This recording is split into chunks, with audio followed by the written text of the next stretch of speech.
እንደምናችሁ እግዚአብሔር የተመሰገነ ይሁን። ክብር ሁሉ ለአምላካችን ለእግዚአብሔር ይሁን። እግዚአብሔር ስለሰጠን እየሰጠንም ስላለው ስለዚህ ጊዜ ምስጋናን ሁሉ ለእርሱ እንሰጣለን። እግዚአብሔር ይመስገን። ሃሌሉያ። እግዚአብሔር ይባረክ።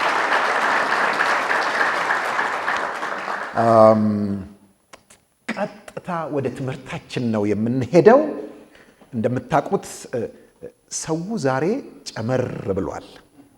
ስለዚህ ቃሉን ለመማር ቃሉን ለመመገብ የሚፈልገው ሰው እየሰማ ነው ማለት ነው። እግዚአብሔር ይመስገን። ነገ ደግሞ ይጨምራል ብዬ አስባለሁ። እግዚአብሔር መልካም ጊዜ ይሰጠናል። እግዚአብሔርን መምሰል በሚል ርዕስ ነው እየተነጋገርን ያለነው። ይሄ ርዕስ በጣም ለብዙ ዘመናት ለብዙ ዓመታት ያስተማርኩበት የጻፍኩበት ርዕስ ነው። አሁን ደግሞ እንደገና ከብዙ ጊዜ በኋላ በቤተ ክርስቲያን ጥያቄ ከእናንተ ጋር እየተካፈልኩት ነው። በትናንትናው ክፍለ ጊዜ እግዚአብሔርን መምሰል ምንድን ነው? ራሱ ምን ማለት ነው? ቃሉ፣ ትርጉሙ፣ ሐሳቡ ምንድን ነው የሚለውን በጣም በጥልቀት ነው የተነጋገርነው። በስፋት አይተነዋል። እንደው ትንሽ ለማሳየት ያህል ቃሉ ዝም ብለን ጥሬውን የምንወስደው አይደለም። ምክንያቱም ዝም ብሎ ሲተረጎም እግዚአብሔርን መምሰል የሚል ሳይሆን አንድ ቃል ነው። ዩሶቢያ የሚል የግሪክ ቃል ነው ብያችኋለሁ። ኦሪጂናል የተጻፈበት ይሄ ቃል ደግሞ በአዲስ ኪዳናችን ውስጥ ብቻ የሚገኝ ሲሆን ብዙ ቦታ የተለያየ ትርጓሜ ተሰጥቶታል። እግዚአብሔርን መፍራት፣ አምልኮ፣ ሃይማኖት። እንዲያውም አዲሱ መደበኛ ትርጉም ምን ብሎ ተርጉሞታል? እውነተኛ መንፈሳዊ ሕይወት ብሎ ተርጉሞታል። ትላንት ይሄን አልነገርኳችሁም? እውነተኛ መንፈሳዊ ሕይወት ብሎ ነው የተረጎመው።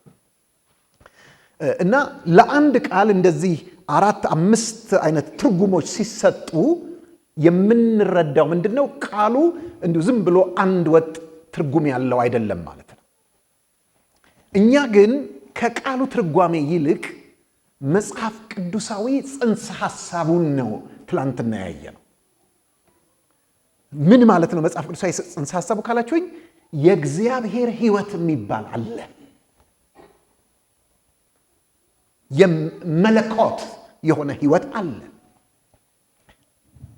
ይሄንን ደግሞ ሕይወት ገና ዓለም ሳይፈጠር ከዘላለም ዘመናት በፊት ራሱ እግዚአብሔር አብ በልጁ በኢየሱስ ክርስቶስ በኩል ለሰው ልጆች ሊያካፍል ወደደ። ሊሰጥ አይደለም ያልኩት፣ ሊያካፍል።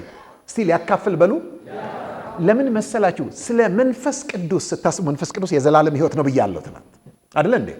ስለ መንፈስ ቅዱስ ስናስብ መንፈስ ቅዱስ የሕይወት መንፈስ ነው፣ ደግሞ የሚካፈሉት ነው። እኔ በጣም ነው የምወደው ይሄንን ቃል። ምናልባት እንደው አይታችሁ ከሆነ ጎልደን ኦይል ሚኒስትሪ እንደው በአጋጣሚ የሆነ የጎልደን ኦይል ሚኒስትሪ የሆነ ነገር አይታችሁ ከሆነ ከስር ምን ይላል መሰላችሁ? በእንግሊዝኛ ሼሪንግ ዘ ላይፍ ኦፍ ክራይስት ይላል አይደል? አዲስ ከድሮ ጀምሮ መፈክሩ ይሄ ነው፣ የክርስቶስን ሕይወት ማካፈል ይላል። ለምንድን ነው ይሄን ቃል የምትወደው ካላችሁኝ፣ መንፈስ ቅዱስ አንድ ነው። አንድ ነው። ነገር ግን ከአንድ በላይ የሆኑ አካላት በጋራ ይካፈሉታል። የሚካፈሉትንም አንድ ያደርጋል። ያም አንድነት ሕይወታዊ አንድነት ነው። የሕይወት አንድነት ነው። አሁን ብዙ ጊዜ የምናስበው እንዴት ነው? መንፈስ ቅዱስ ተሞልተሃል? ተሞልተሃል? ኦኬ መለሰልኝ። አሁን ነው ያለኝ። ከዛ ደግሞ ቀጤ መንፈስ ቅዱስ ተሞልተሻል ብዬ ስል አይ ልትለኝ ትችላለች አይደለ እንዴ? ይገባቸዋል አባባሌ? ስለዚህ ሰዎች ይመጡና እንደው ለመንፈስ ቅዱስ መሞላት ፈልጋለሁ ይላሉ። እነሱ ተሞልተው እኔ ሳልሞላ ቀረሁ ይላሉ አይደለ እንዴ? ይሄ የተለመደ አባባል ነው። ምንድን ነው የሚመስለን? አይምሯችን ላይ የሚሳል መንፈስ ቅዱስን ለመሞላት ወደ እግዚአብሔር ስንቀርብ እግዚአብሔር ምን ያደርገናል? ሙልት ያደርገናል። ከዛስ እንሄዳለን። ልክ ይሄ እርዳታ የሚሰጥበት ቦታ ከረጢት ይዘው የሚመጡ ሰዎች አሉ አይደለ? ከዛስ ተራቸው ሲደርስ ምን ይደረግላቸዋል? ይሰፈርላቸውና ይዘው ይሄዳሉ። የየራሳቸውን እየያዙ ይሄዳሉ። እንደሱ ይመስለናል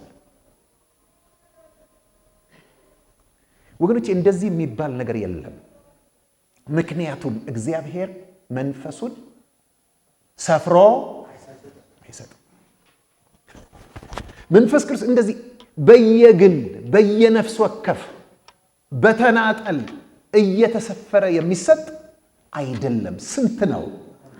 ኧረ በደንብ በሉልኝ ባካ። አንድ ነው። ያው አንዱ መንፈስ ይላል አንደኛ ቆሮንቶስ ምዕራፍ 12 ላይ ሄዳችሁ ተመልከቱ። ጳውሎስ ስለ ጸጋ ስጦታ ሲናገር ያው ደጋግሞ ያው አንዱ መንፈስ እንዲህ ያደርጋል ይላል። ያው አንዱ መንፈስ ኤፌሶን ምዕራፍ 4 ላይ ሄዳችሁ ብትመለከቱ ስለ 7ቱ አንድነቶች ሲናገር ምንድን ነው የሚለው? አንድ መንፈስ ይላል። አንድ ነው። ሃሌሉያ። ስለዚህ ሲሰጥ የተሰጠው ለየግላችን አይደለም። እንደሱ ፈጽማችሁ እንዳታስቡ። በጋራ ነው የተሰጠው። ስንቱ እሱ ስንት ነው? እኛ ስንት ነን? ብዙ ነን። እና በጋራ ነው እንጂ ተሰጠን። በነፍስ ወከፍ ማንም መንፈስ ቅዱስ አልሰጠው። እንደሱ እንዳታስቡ፣ ስህተት ነው። እንዲያውም በግሉ የተሰጠው ማን እንደሆነ ታውቃላችሁ? ጌታ ኢየሱስ ክርስቶስ ነው። ምክንያቱም እሱ ልጅ ነው፣ እሱ መለኮት ነው አይደለም እንዴ? በግሉ ነው። እሱ ግን ምን አደረገን? አካፈለን። ሃሌሉያ። ስለዚህ ከኛ መሃል ማንም ሰው በግሉ መንፈስ ቅዱስ የተሰጠው የለም። መንፈስ ቅዱስ ማንም ሰው መንፈስ ቅዱስን የራሱ ሊያረገው የግሉ ሊያረገው አይችልም። ስለዚህ አንተ ስትሞላ፣ አንተ ውስጥ መንፈስ ቅዱስ ሲገባ፣ አንተ ውስጥ የገባው መንፈስ ቅዱስ ሁሉም ውስጥ ያለው መንፈስ ቅዱስ። አሜን። ስለዚህ አንተ ውስጥ የገባው መንፈስ ቅዱስ ሁሉም ውስጥ ያለው መንፈስ ቅዱስ ስለሆነ ሁሉም አንተ ውስጥ ገብተዋል። አንተም ሁሉም ውስጥ ገብተሃል። እንነጋገር ባካችሁ። ማለት እንዲሁ ዝም ብሎ 1 2 3 እያልን መማር ብቻ አይደለም። እንነጋገር ወገኖቼ። ይሄ የህይወት ቃል ነው። ልድገመው። አንቺ ውስጥ መንፈስ ቅዱስ ሲገባ አንቺ ውስጥ የገባው ሁሉም ውስጥ ያለው መንፈስ ቅዱስ ነው። ስለዚህ ሁሉም ውስጥ ያለው መንፈስ ቅዱስ ስለሆነ አንቺ ውስጥ የገባው ሁሉም አንቺ ውስጥ ገብተዋል። አንቺም ሁሉም ውስጥ ገብተሻል። ለዚህ እኮ ነው አንድ አካል ናችሁ ይላል። እኔ እኮ አንድ ነገር ልንገራችሁ።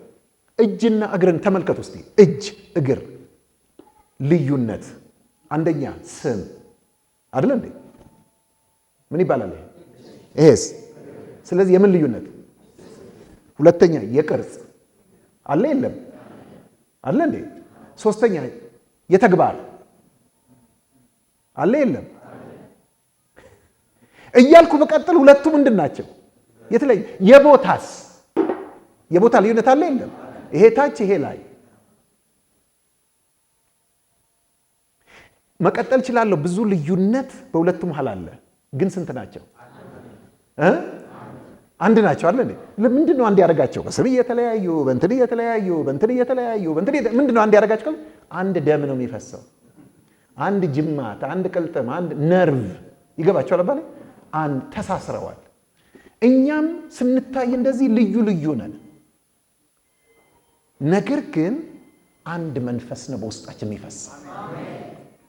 ሃሌሉያ። የገባው ሰው አለ?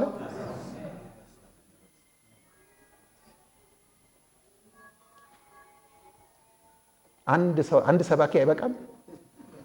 ለዛሬ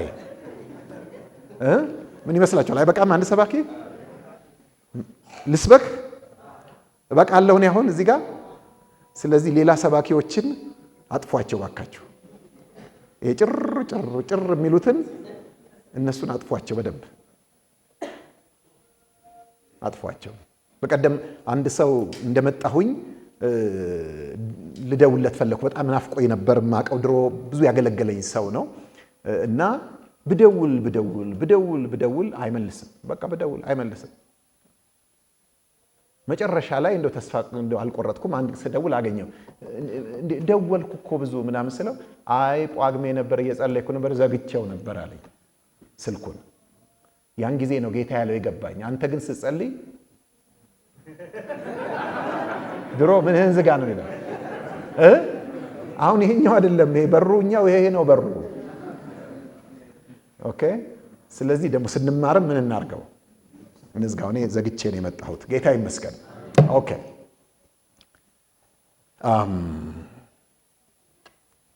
ስለዚህ ስንት መንፈስ ነው? አንድ መንፈስ ነው። ስለዚህ እጄ ምኔ ውስጥ አለ? እግሬ ውስጥ አለ። እግሬም ምኔ ውስጥ አለ?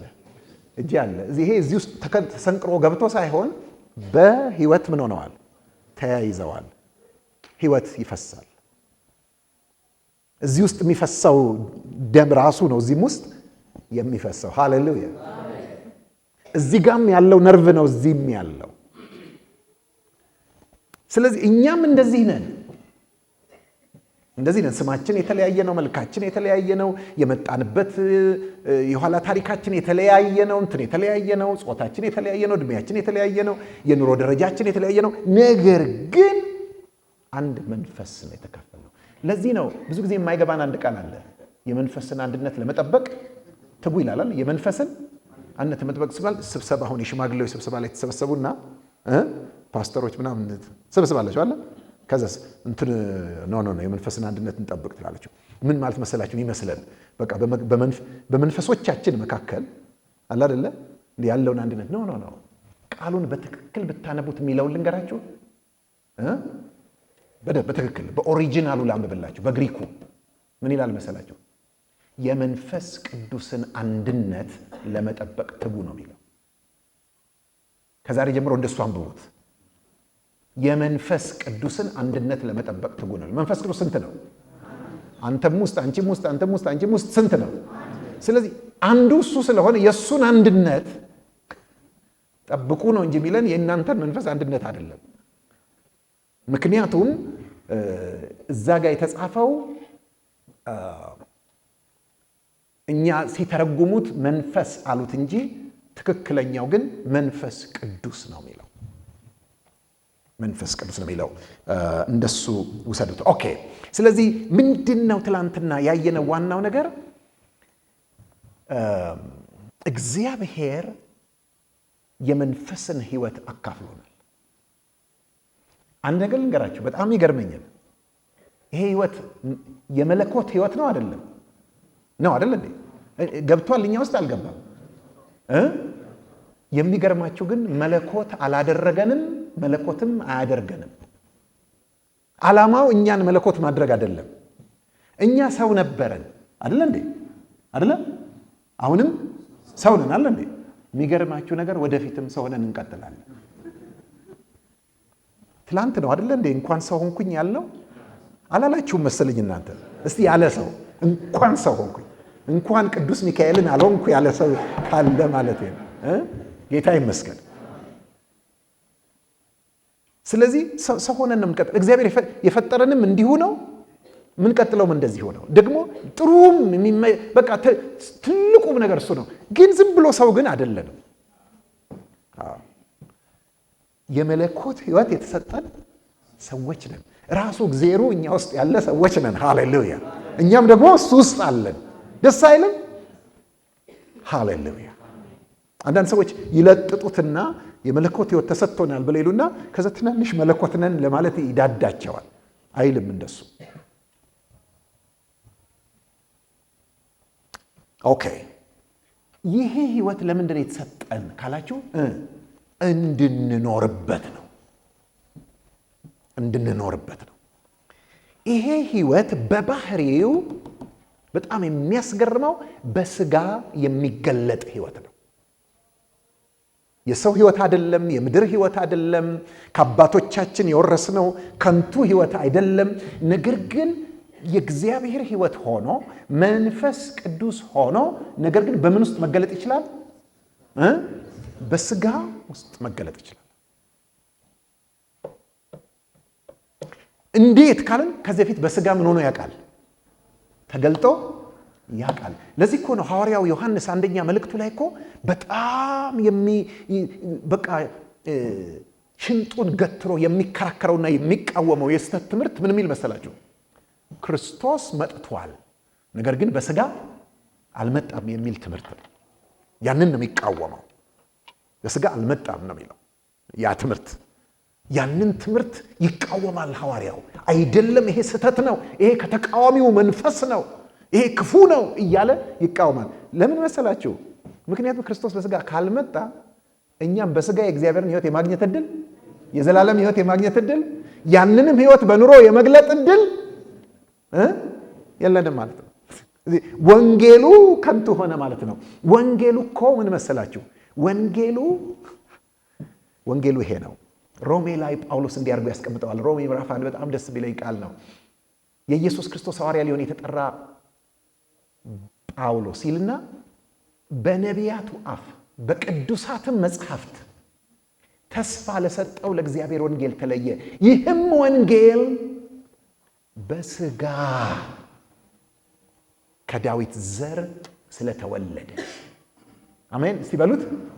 በስጋ ከዳዊት ዘር ስለተወለደ እንደ ቅድስና መንፈስም ከሙታን መነሳት የተነሳ በኃይልም የእግዚአብሔር ልጅ ሆኖ ስለተገለጠ ስለ ልጁ ነው ይላል። እርሱም ጌታችን ኢየሱስ ክርስቶስ። ወንጌል ይሄ ነው። ወንጌል ምንድነው? በስጋ ከዳዊት ዘር ስለተወለደና እንደ ቅድስና መንፈስ ደግሞ ከሙታን መነሳት የተነሳ በኃይል የእግዚአብሔር ልጅ ሆኖ ስለተገለጠ ስለ ልጁ። ለምንድን ነው ይሄ ምስራች የሆነው? ይሄ ምስራች የሆነው እኛ ስጋ ለባሽ ስለሆንን ነው። ስለዚህ ለኛ የምስራች ሆነልን። ምክንያቱም በስጋ እኛም የእግዚአብሔር ሕይወት ልንቀበል መቀበል ብቻም ሳይሆን ደግሞ ልንገልጠው ተሰጠን ማለት ነው። ቻልን ማለት ነው። ስለዚህ ትላንት በጣም ያተኮርነው ምንድነው? ይሄ ሕይወት በስጋ ምንም ይሆን ነው የሚገለጥ ነው። እግዚአብሔርን የመምሰል ምስጢር ያለ ጥርጥር ታላቅ ነው። በስጋ የተገለጠ፣ በመንፈስ የጸደቀ፣ በመላእክት የታየ፣ ለአሕዛብ የተሰበከ፣ በዓለም የታመነ፣ በክብር ያረገ ብሎ ይደመደመዋል። ስለዚህ እኛም አንዱ ምን ተሰጥቶናል? መንፈስ ቅዱስ። እንዴት ነው የተሰጠን? በጋራ ምን እንድናረገው? እንድንካፈለው። ሃሌሉያ አሜን። ለዚህ ነው ዕብራውያን ላይ ሄዳችሁ ስትመለከቱ ከመንፈስ ቅዱስ ተካፋዮች የነበሩትን ይላል። ከመንፈስ ቅዱስ ተካፋዮች ነው የሆኑት። የምንካፈለው ነው እንጂ እንዲሁ እየነጠቅን ይዘነው ምን ሄደው አይደለም። የግልም የምናረገው አይደለም። ሃሌሉያ ሃሌሉያ። ለዚህ እኮ ነው የቤተ ክርስቲያን ትልቁ ምስጢር። አንዳንድ ሰዎች አሁን ቤተ ክርስቲያን ውስጥ እንትን ይሉና ምናምን ይቆይ ይኖርና የሆነ ጸጋ ስጦታዎቻቸው ላይ ሲታይ ምን ያደርጋሉ? ሰው ማያስቀምጣቸው። አንተ ይሄን ይዘህ ዝም ብለህ ተጎልተ እዚህ አዲስ ከተማ ምናምን ሰፈር ውስጥ ምናምን ታደርጋለህ፣ ውጣ እንጂ ይገባቸዋል። ሰው ይላቸዋል። እነሱም ደግሞ እንዴ ይሄን ያህልማ ካገኘው ብለው ምን ያደርጋሉ? ይሄዳሉ። በጣም እኮ የሚገርም ነገር ነው። እንደምን አድርገው ነው የሚሄዱት? በቃ ተሰጥቶኛል ድርሻዬን ይዤ እሄዳለሁ ነው። ወገኖቼ እንደሱ የሚባል ነገር የለም። የምንካፈለው ነው። ሲሰጥም የተሰጠን የጋራ ነው። ትንቢቱም ይሁን ፈውሱም ይሁን ምኑም ይሁን የትኛው ማስተማሩም መስበኩም መርዳቱም ይሁን ለሁላችን በጋራ የተሰጠ ነው። ኦኬ ትላንት ሄድናል። ዛሬ ደግሞ እንዴት ነው እግዚአብሔርን መምሰል የምንችለው? እግዚአብሔርን መምሰል የምንችለው እንዴት ነው የሚለውን እናያለን። እስቲ ቀጥልን ከዛው ትላንት ካቆምንበት ቀጥልን እናንብብ። ትላንት ምን ላይ ነበር ያቆምነው? ምዕራፍ 3 ቁጥር 16 አይደል እንዴ? ዛሬ ደግሞ ምዕራፍ 4 ከቁጥር 1 እስከ 10 እናንብበው። መንፈስ ግን በግልጥ በኋለኞች ዘመናት አንዳንዶች የሚያስቱ መናፍስትንና በውሸተኞች ግብዝነት የተሰጠውን ያጋንንትን ትምህርት እያደመጡ ሃይማኖትን ይክዳሉ ይላል። በገዛ ሕሊናቸው እንደሚቃጠሉ ደንዝዘው እነዚህ ውሸተኞች መጋባትን ይከለክላሉ። አምነውም እውነትን የሚያውቁ ከምስጋና ጋር ይቀበሉ ዘንድ እግዚአብሔር ከፈጠረው መብል እንዲርቁ ያዛሉ። እግዚአብሔር የፈጠረው ሁሉ መልካም ነውና ከምስጋናም ጋር ቢቀበሉት የሚጣል ምንም የለም። በእግዚአብሔር ቃልና በጸሎት የተቀደሰ ነውና። ስለዚህ ወንድሞችን ብታሳስብ በእምነትና በተከተልኸው በመልካም ትምህርት ቃል የምትመገብ የኢየሱስ ክርስቶስ መልካም አገልጋይ ትሆናለህ። ነገር ግን ለዚህ ዓለም ከሚመችና የአሮጊቶች ሴቶች ጨዋታ ከሚመስለው ተረት ራቅ። እግዚአብሔርን ለመምሰል ግን ራስህን አስለምድ። ሰውነትን ለሥጋዊ ነገር ማስለመድ ለጥቂት ይጠቅማልና፣ እግዚአብሔርን መምሰል ግን የአሁንና የሚመጣው ሕይወት ተስፋ ስላለው ለነገር ሁሉ ይጠቅማል። ይህ ቃል የታመነ ሁሉም እንዲቀበሉት የተገባ ነው። ይህን ለማግኘት እንደክማለንና ስለዚህም እንሰደባለን። ይህም ሰውን ሁሉ ይልቁንም የሚያምኑትን በሚያድን በሕያው አምላክ ተስፋ ስለምናደርግ ነው። አጭር ጸሎት እንጸልይ። ቅዱስ አባት ሆይ ይሄ ቃል ያንተ ቃል ነው። እባክህን ግለጥልን፣ አብራልን፣ አስተምረን። አቤቱ በኢየሱስ ክርስቶስ ስም ጸልያለሁ። የዚህ ቃል ፍቺ ይብራ እና ደግሞ በአይምሮአችን ውስጥ ያለ ጨለማ ቁራጭ ሳይቀር ያስወግደው በኢየሱስ ክርስቶስ ስም አሜን። ሃሌሉያ። ኦኬ፣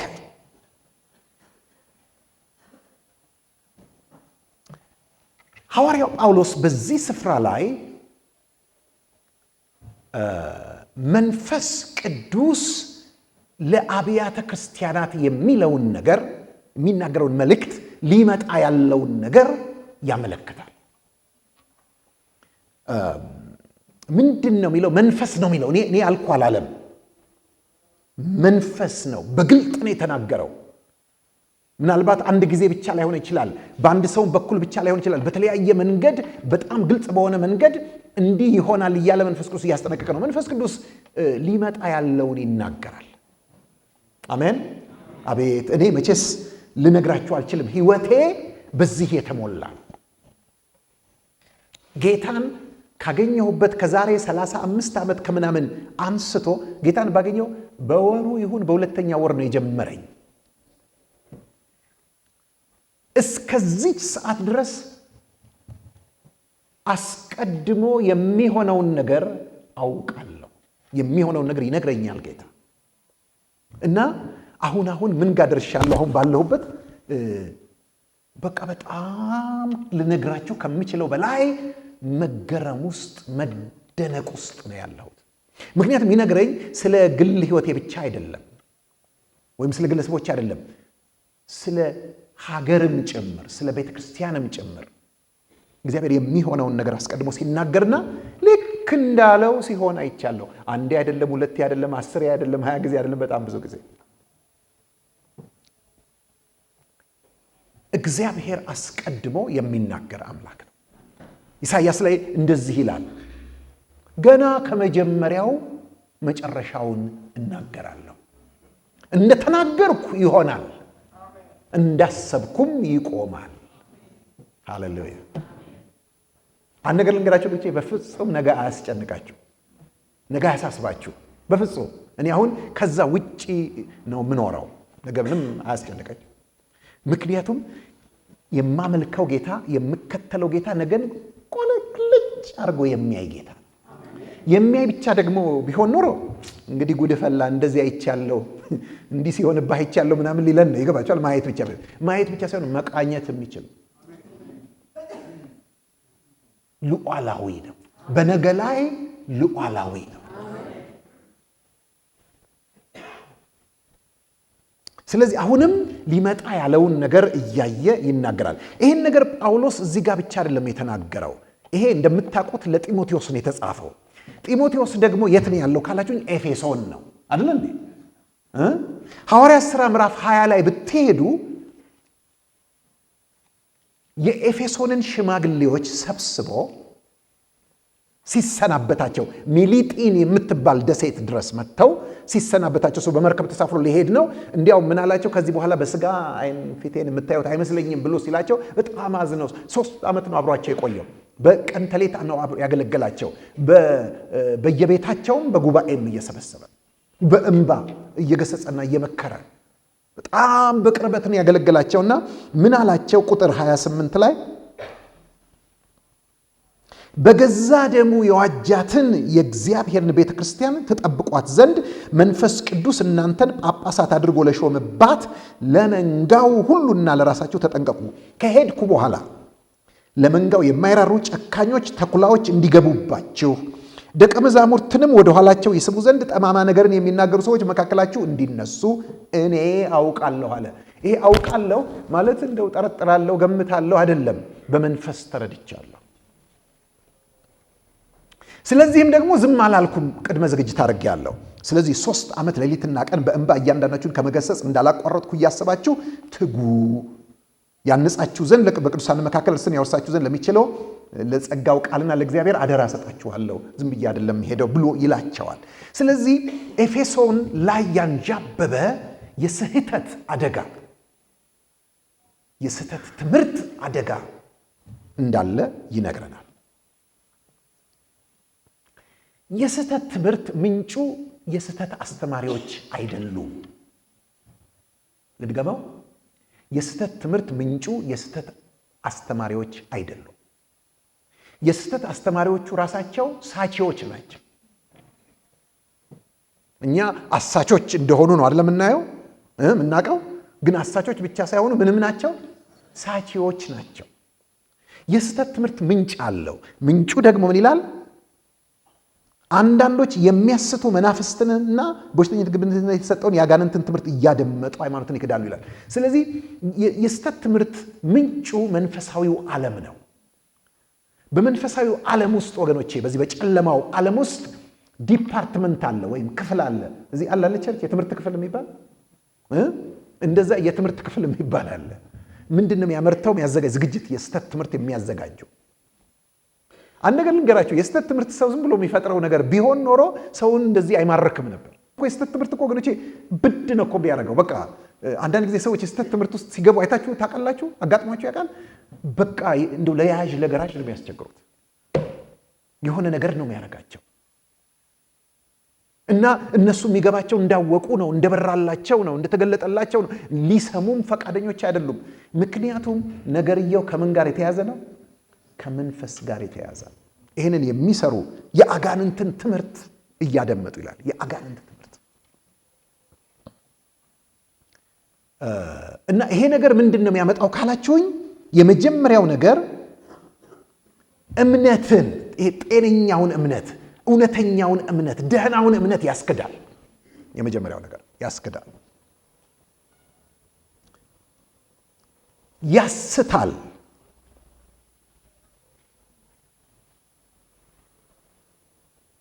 ኦኬ። ስለዚህ እንዲህ አይነት ነገር ይሆናል ብሎ ይላቸው። እነዚህ ይሄንን ትምህርት የሚያስተምሩቱ ባይዘው የስህተት ትምህርት በሚመጣበት ጊዜ ቅድም ሐዋርያት ሥራ ላይ እንዳየነው ከሁለት አቅጣጫ ነው የሚመጣው። ከውጭ ምንም ያደርጓሉ የሚገቡ፣ ከውስጥ ደግሞ የሚነሱ አሉ። ይሄን በደንብ ወቁ። ይሄ ምን ይባላል መሰላችሁ? ይሄ ውጊያ ላይ ቆረጣ እንደሚባለው እንደሱ አይነት ነገር አለ። ውጊያ ላይ ቆረጣም ይባላል። በዚህ በኩል የሚመጣ አለ። ሰራዊቱ በቃ በዚህ ነው ብሎ እንዲህ ሲሄድ በሌላ በኩል ደግሞ ምን ያርገው ቆርጦ ይገባሉና ለሁለት ይከፍሉታል። ቤተክርስቲያንን ብዙ ጊዜ ግራ የሚያጋባው ይሄ ነው። ከውጪ የሚመጣውን ስትከላከል እዛ ከውስጥም የሚነሳ አለ። ይህንን ያስጠነቅቃቸዋል። እስቲ እዚህ ጋር ያነሳው የስተት ትምህርት ወይም የስተት አስተማሪዎች ምንድን ነው ትኩረታቸው? እሱን ቶሎ ነው። ሁለት ነው። አንደኛ መጋባትን ምን ያደርጋሉ? ይከለክላሉ ይላል። ኦኬ። ሁለተኛ አንዳንድ መብሎችን ምን ያደርጋሉ? ይከለክላሉ። ስለዚህ ምንድን ነው የምታዩት እዚህ ጋር? ትምህርቱ ምን ላይ ነው የሚያተኩረው? ክልከላ ላይ ነው የሚያተኩረው።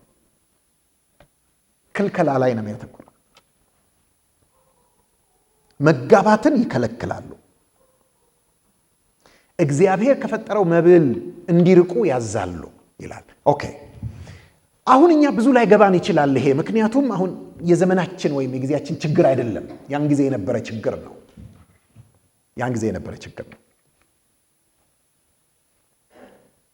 እስቲ እነዚህ መጋባትን የሚከለክሉትን ሰዎች ሁኔታቸውን እንየው።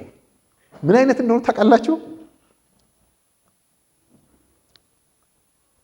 በገዛ ሕሊናቸው ተቃጥለው ደንዝዘዋል ይላል። ይገባችኋል? ሕሊናቸው ምን ሆኗል? ተቃጥሎ ይላል። በምንድን ነው የተቃጠለው? በምን እንደተቃጠለ ልንገራችሁ። ስለ መቃጠል ሲናገር ለምሳሌ ከዚህ በፊት ጳውሎስ ይሄንን ቃል ተጠቅሞታል። ምንጋ ካላችሁኝ አንደኛ ቆሮንቶስ ምዕራፍ 7 ላይ ተጠቅሞታል። እስቲ እንየው።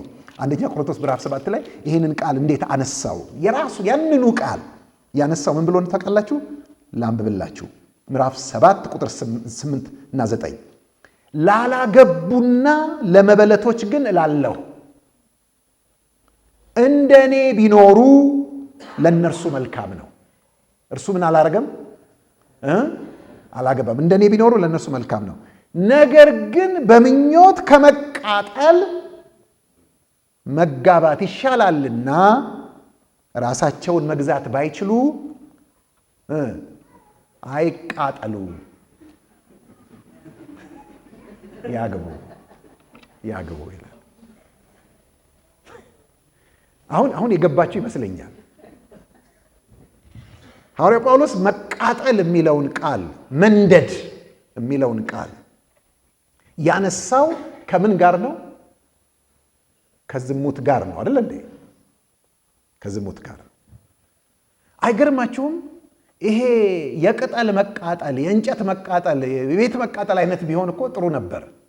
አሁን እዚህ አካባቢ ቤት ምናምን ከሲቃጠል ሰው ሁሉ ይወጣል አይደል እንዴ? ለምን ይታያላ? ጭሱም እሳቱም እንትኑም ስለሚታይ ሰው ሁሉ በባሊ ውሃ እየቀዳ ምን ያደርጋል? ይደፋል። እሳት አደጋ እንትን መከላከያ ይጠራል እና በቃ ለማጥፋት ይረባረባል። ስለዚህ ጥሩ ነው። ይሄኛው መቃጠል አይታይም። አጠገብሽ ሆነ ይገባቸው አጠገባቸው ሆኖ ሊቃጠል ይችላል። ማለት ምንም ፍሌም ስለሌለው የሚታይ ነገር ስለሌለው እሳት አደጋ የሚጠራም የለም። መቃጠል ነው። የውስጥ ነው ማለት ነው አይደል እንዴ? የውስጥ ነው፣ በውጭ የማይታይ ነው። እነዚህ እንዲያውም ከመቃጠላቸው የተነሳ ተቃጥለው ደንዝዘዋል። ሕሊናቸው ከስሏል፣ አሯል፣ ደብኗል ነው የሚለው። ኦኬ። በምንድን ነው የሚቃጠሉት? ነግሬያቸዋለሁ። በዝሙት በምኞት አይደል እንዴ? በምኞት። ይሄ በነገራችን ላይ በምኞት መቃጠል ማለት ተፈጥሯዊ አይደለም። ማለት ተፈጥሯዊ የሆነው አለ። ይገባቸዋል። እግዚአብሔር ሲሰራን ሲፈጥረን የሆነ አለ። ሁሉ ሰው ስሜት አለው፣ እግዚአብሔር ይመስገን። ያ ስሜት ቅዱስ ነው፣ ያ ስሜት ንጹህ ነው።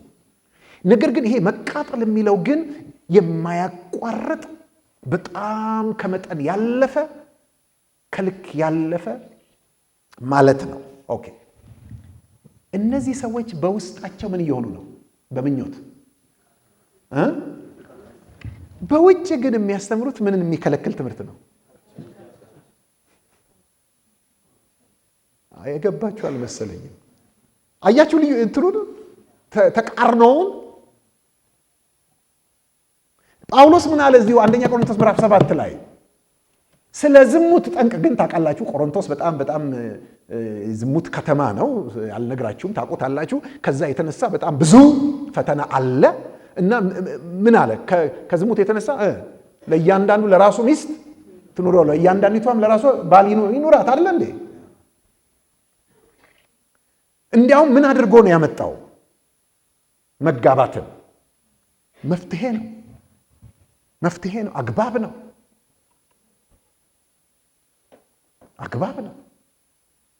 እንደምታውቁት ነው እኮ ዘመናችን እንደ ጥንቱ ዘመን አይደለም።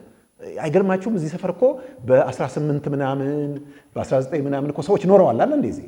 ያኔ እኮ እንደሆኑ አይደለም። አሁን እኮ እየተበላሸ ይገባችኋል ባለ ሁሉ ነገር ግልጥ እየወጣ ብዙ ስሜት ቀስቃሽ የሆኑ እንትኖች፣ ወሲባዊ እንትኖች በየስልካችን፣ በየኮምፒውተራችን፣ በየቴሌቪዥናችን፣ በየመንገዳችን፣ በየአደባባዩ ብዙ እያየን ነው የምንሄደው። በጣም ብዙ የሚፈትኑ ነገሮች አሉ። ግን ምንድን ነው የሚለው? ለእያንዳንዱ ለራሱ ምን ትኑረው?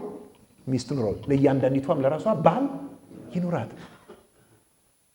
ጳውሎስ ይህንን ነው የሚለው። ነገር ግን እነዚህ ሰዎች ምን ይላቸዋል መሰላችሁ? በውሸተኞች ግብዝነት የተሰጠውን የአጋንንትን ትምህርት ይላል። ቃሉን ያዙልኝ በደንብ። በምን አንደኛ ምንድን ናቸው? ውሸታም ናቸው። ሁለተኛስ ግብዝ ማለት ምን ማለት ነው? ልንገራችሁ ባጭር ቃል። ግብዝ ማለት ውስጡና ውጪው ሲለያይ ማለት ነው። ከኔ ጋር በሉት። ግብዝ ማለት ውስጡና ውጪው የተለያየ ማለት ነው። ሌላ ምንም ትርጉም የለውም። ግብዝ ማለት ውስጡና ውጪው የተለያየ ማለት ነው። እነዚህ ሰዎች ውስጣቸው ምን ሆነዋል? በምኞት ተቃጥሏል አይደል? ነገር ግን በውጪ ደግሞ ምን ይላሉ? መጋባትን ይከለክላል።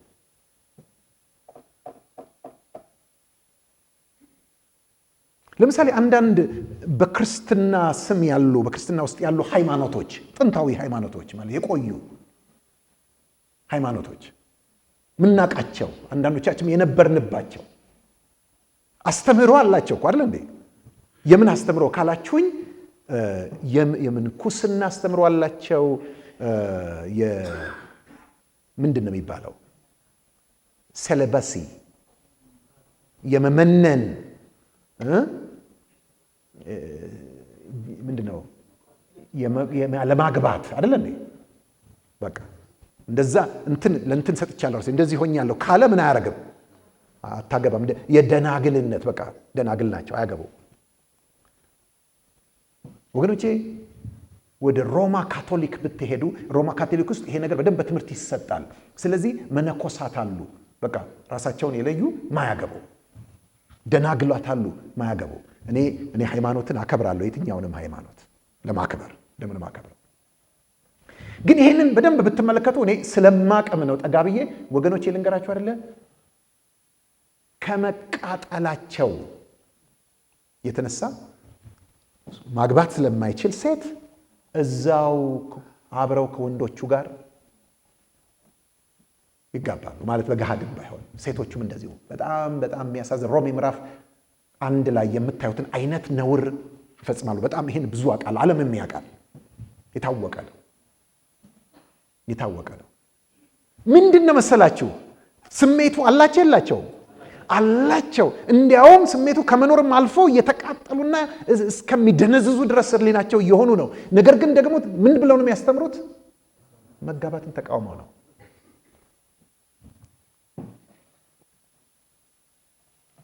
እነዚህ ሰዎች መብላት በጣም ይወዳሉ፣ ምግብ ይወዳሉ፣ መብላት ይፈልጋሉ። ሆዳሞች ናቸው። ነገር ግን የሚያስተምሩት ምንድን ነው? ይሄ አይበላም፣ ይሄ አይበላም፣ ይሄ አይበላም፣ ይሄ ንጹህ አይደለም፣ ይሄ እንትን አይደለም፣ ይሄ አይበላም ምናምን ይላሉ። ወገኖቼ የስህተት ትምህርት አንዱ መገለጫው ምንድን ነው ካላችሁኝ፣ ሰዎቹ በውስጣቸው የሚሆኑት የሚሆኑትና የሚያስተምሩት ምን አይደለም፣ አንድ አይደለም። እና እነዚህ ሰዎች ደግሞ በዚያው እንደ አውራ ጎዳና ዝም ብለው የሚቀጥሉ ምናምን እንዳይመስላችሁ። ወስዶ የሆነ ሰፈር ውስጥና የሆነ ውታፍ ውስጥ ነው የሚወሽቃቸው። ሁሉ ጊዜ በስተት ትምህርትን የሚከተሉ ሰዎች ሄደው ዴድ ኢንድ ወይም የሆነ መጨረሻ ነገር ውስጥ ነው የሚገቡት። መሄጃ ያጣሉ። ምክንያቱም ነገርየው አውራ ጎዳና አይደለም፣ የሚወስድ አይደለም። አሁን ለምሳሌ በቃ የእግዚአብሔር ዋና ፈቃድ በህይወት አንተ እንድትበለጽግ ነው፣ ሚሊዮነር ቢሊዮነር እንድትሆን ነው ምናምን ተብሎ ወደ ላይ እንደዚህ በቃ የሚያነሳሱ ትምህርቶች አሉ። ሰው ሁሉ አሁን እየተከተለ እየሄደ እኮ ነው። ስንት ከእናንተም ስንቶቹ ሄደዋል። ስንቱ በቃ እንትን ያደርጓቸዋል። በቃ ክንፍ ያበጁላቸዋል። በቃ ብረር ይሏቸዋል። እና ሰው ደግሞ ይወዳል ይሄን። ምክንያቱም ውስጡ ምኞት ስላለ በቃ ባለጠጋ ትሆናለህ፣ እንትን ትላለህ። እና እንዲያውም ችግሩ ምንድነው? የምትናገሩት ቃል ነው የሚሉት። የምትናገሩት ቃል ነው። በቃ እኔ ምንም የለኝም ትላለህ፣ ድሃ ሆነህ ትቀራለህ። ሲልቅስ ምን በል? በቃ ባለጠጋ ነኝ በል ለሚያገኘው ሁሉ ሰው።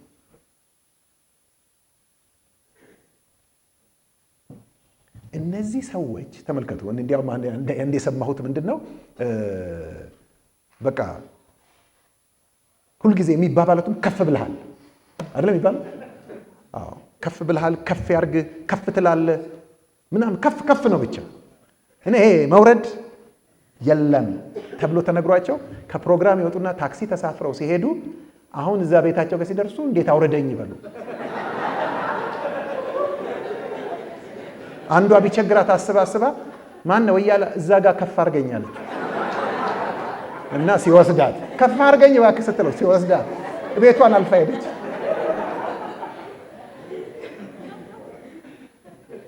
እና የሚገርማችሁ ነገር ይኸው ከፍ አድርገኝ ከፍ ብለሃል ሲባባሉ የነበሩ ሰዎች ቢያዩት ኑሯቸው ሁልጊዜ የት ነው? እዛው ከእጅ ወደ አፍ ነው። ምንም የሚመጣ ለውጥ የለም። ይሄዱና ምን ያደርጋሉ? ተስፋ ይቆርጣሉ። ምክንያቱም ውስጣቸው ይነገራቸዋል። ውስጣቸው ሌላ ነው፣ በውጭ የሚሉት ሌላ ነው።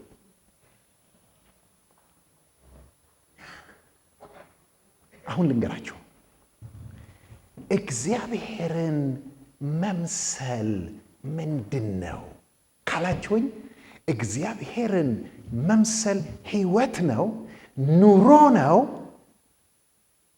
ነገር ግን የውስጥና የውጭ አንድነት ነው። የውስጥና የውጭ መመሳሰል ነው። እግዚአብሔርን መምሰል ከውጭ ወደ ውስጥ የምናስገባው ሳይሆን ከውስጥ ወደ ውጭ የሚፈልቅ ነው። ህይወት ነው።